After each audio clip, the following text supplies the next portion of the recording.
我们一个法国朋友，Hello。Bonjour, Maître Lou。卢台长您好。你好。Alors, je souhaiterais savoir quelle est ma mission dans cette vie.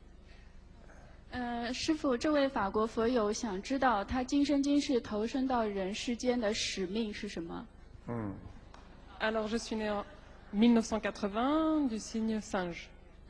他是1980年出生，属猴的。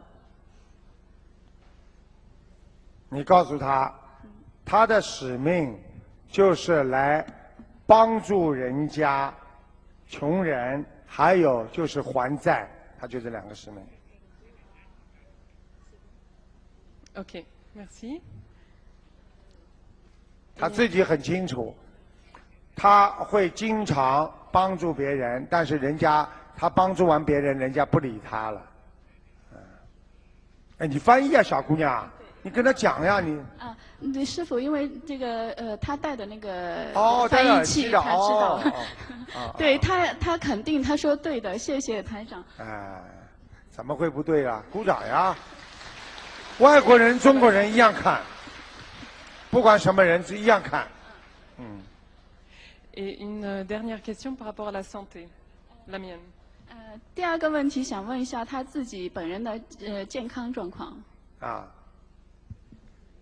他刚才说他是属猴的是吧？1980年属猴的。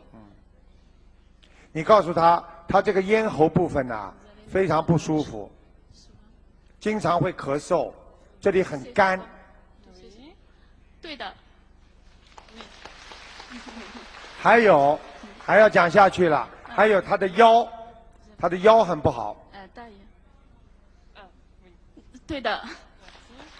谢谢。还有，你告诉他，他年轻的时候非常好，现在呢年纪大了之后呢，他的记性很差，记性越来越差。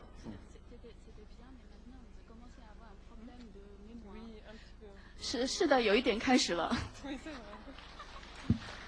而且你告诉他，他还有一个问题，他的肠胃和小腹部非常不好，肠胃经常不舒服。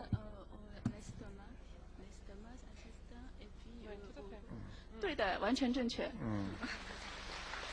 还有，现在在他的心里边有一个事情让他终身会遗憾，就是会让他很难过的，是什么事情呢？就是他曾经有一个非常好的一个朋友，一个男友，也不知道是一个朋友，就说后来跟他分开了，他一直怀念着他，忘不了他，他使他心里非常难过，台长看得出来的。